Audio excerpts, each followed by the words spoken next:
Hello everyone, welcome to TSN Education channel.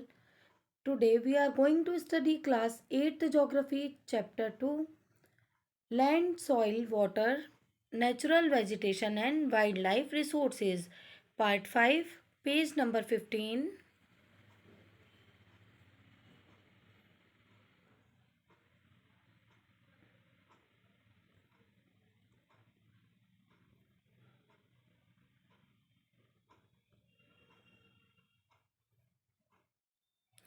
Natural vegetation and wildlife exist only in the narrow zone of contact between the lithosphere, hydrosphere, and atmosphere that we call biosphere. Natural vegetation और wild केवल narrow zone जहाँ पर lithosphere hydrosphere atmosphere contact करते हैं उसे जिसे हम biosphere कहते हैं उस जगह पर नेचुरल वेजिटेशन और वाइल्ड लाइफ मिलती है.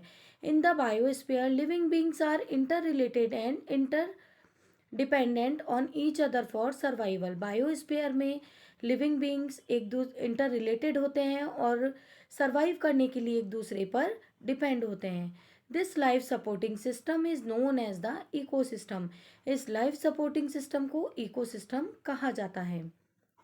Vegetation and life wildlife are valuable resources. Vegetation और वाइल्ड लाइफ वैल्यूबल रिसोर्स हैं. Plants provide us with timber, give shelter to animals, produce oxygen we breathe. Plants हमें timber provide करते हैं, जो इमारती लकड़ी होती है वो प्रोवाइड करते हैं. Give shelter to animals, animals को इनसे शेल्टर मिलता है. और ऑक्सीजन जिसे कि हम ब्रीथिंग में लेते हैं. Protect soil so essential for growing crops. Crops को ग्रो करने के लिए जो सॉइल है, सॉइल जो कि का एसेंशियल है, बहुत ही ज़रूरी है. इसे भी प्लांट्स प्रोटेक्ट करते हैं. एक्ट एज शेल्टर बेल्ट्स और शेल्टर बेल्ट्स की तरह एक्ट करते हैं. Help in storage of underground water. Underground water को स्टोरेज करने में हेल्प करते हैं. Give us fruits, nuts, latex, turpentine oil, gum, medicinal plants and also the paper that is so essential for our your studies. इसके अलावा plant से हमें fruits मिलते हैं, नट्स मिलते हैं, लेटेक्स जो कि रबड़ की तरह होता है, टर्पेंटाइन ऑयल जो तारपीन का तेल होता है, गम और कुछ मेडिसिनल प्लांट्स भी होते हैं. और इसके अलावा पेपर जो कि हमारी स्टडी के लिए बहुत ज़रूरी है वो भी हमें प्लांट से मिलता है. There are innumerable uses of plants and you can add some more. Plants के इनन्यूमरेबल यूजेस हैं, कई यूजेस हैं और इसमें हम कुछ और भी ऐड कर सकते हैं. Wildlife includes animals, birds, insects as well as the aquatic life forms. Wildlife में एनिमल्स, बर्ड्स, इंसेक्ट और जो इक्वेटिक लाइफ फॉर्म्स होती है, जो जलीय जीव होते हैं, उनकी लाइफ को भी इंक्लूड किया गया है. They provide us milk. ये हमें जो है वाइल्ड लाइफ से हमें जो भी एनिमल्स हैं उनसे हमें मीट मिलता है, मिल्क मिलता है, हाइट जो खाल होती है वो, और वूल मिलता है, ऊन मिलता है. इंसेक्ट लाइक बीज provide us Honey.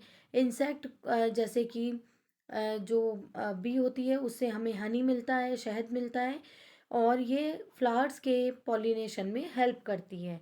And have an important role to play as decomposers in the ecosystem. और इकोसिस्टम में एक डिकम्पोजर की तरह इम्पोर्टेंट रोल प्ले करती है. The birds feed on insects.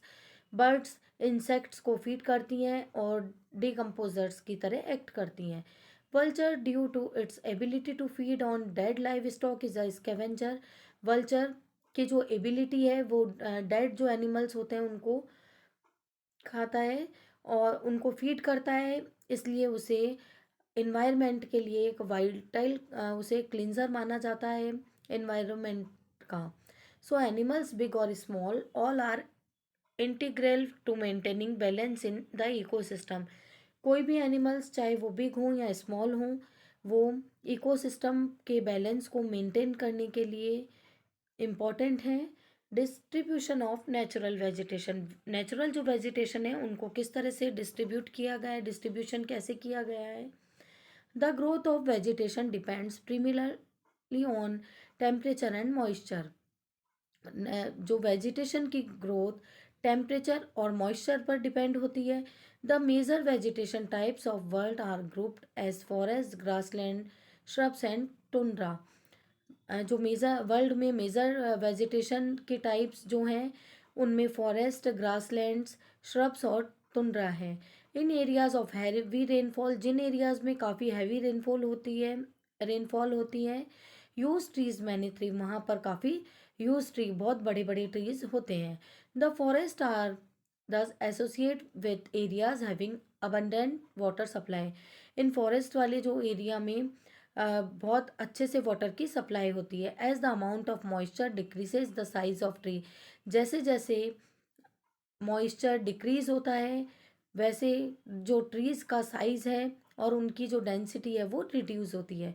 Short stern trees or grass grow in the regions of moderate rainfall, जहाँ पर सामान्य जो रेनफॉल होती है, मॉडरेट जो रेनफॉल होती है वहाँ पर शॉर्ट ट्रीज होते हैं जो ग्रासेस होती हैं और वहाँ पर ग्रासलैंड्स बनते हैं, forming the grasslands of the world, और वहाँ पर ग्रासलैंड बनते हैं। Thorny shrubs and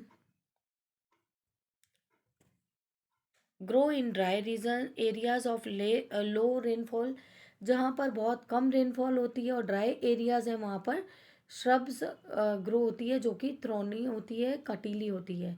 in such areas plants have deep roots, इन एरियाज में जो भी प्लांट्स होते हैं उनकी जो रूट होती है वो काफ़ी डीप, काफ़ी गहराई में होती है। And leaves with thorny and vaccine surface, और लीव जो होती हैं वो कटीली होती हैं और वैक्सी सरफेस होता है। रिड्यूस लॉस ऑफ मॉइस्चर, जिससे कि उनका वैक्सी सरफेस होने के कारण मॉइस्चर बहुत कम रिड्यूस होता है।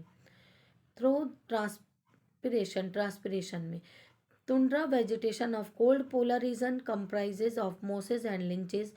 टुंड्रा जो वेजिटेशन है वो कोल्ड पोलर रीजन्स में होती है, मॉसेस और लिंचेस जैसे। जो भी ठंडे प्रदेश, शीत प्रदेश होते हैं वहाँ पर टुंड्रा वेजिटेशन होती है जिनमें मॉसेस और लिंचेस आते हैं।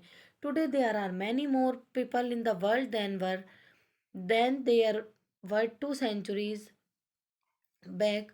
2 centuries के बाद अभी जो पॉपुलेशन है वो वर्ल्ड में बहुत ज़्यादा है। To feed the growing numbers, इनको फीड करने के लिए, बढ़ती हुई जो भी पॉपुलेशन है उसको फीड करने के लिए large areas of forest have been cleared. Large areas के जो फॉरेस्ट है उनको क्लियर किया जा रहा है जिससे कि वहाँ पर क्रॉप्स को ग्रो किया जा सके। Forest cover all over the world is vanishing rapidly. Forest जो कवर है वर्ल्ड का वो बहुत जल्दी ही खत्म होता जा रहा है। There is an urgent need to conserve the valuable resource, इसीलिए इसकी अर्जेंट नीड है कि इस वैल्यूबल रिसोर्स को कंजर्व किया जाए, इसका संरक्षण किया जाए। Conservation of natural vegetation and wildlife और नेचुरल जो वेजिटेशन है इसका कंजर्वेशन हम कैसे कर सकते हैं। फॉरेस्ट आर वेल्थ, फॉरेस्ट हमारी वेल्थ है। Plants give shelter to the animals and together they maintain the ecosystem. Plants animals को शेल्टर देते हैं और इकोसिस्टम को मेंटेन रखते हैं। Changes of climate and human interference can cause the loss of natural habitats for the plants and animals. एक तो जो क्लाइमेट के चेंज होने के कारण, जो जलवायु है उसके बदलने के कारण और जो भी ह्यूमन का इंटरफेयर है इसके कारण जो नेचुरल हैबिटेट्स हैं प्लांट्स और एनिमल्स के वो लॉस होते जा रहे हैं, वो खत्म होते जा रहे हैं। Many species have become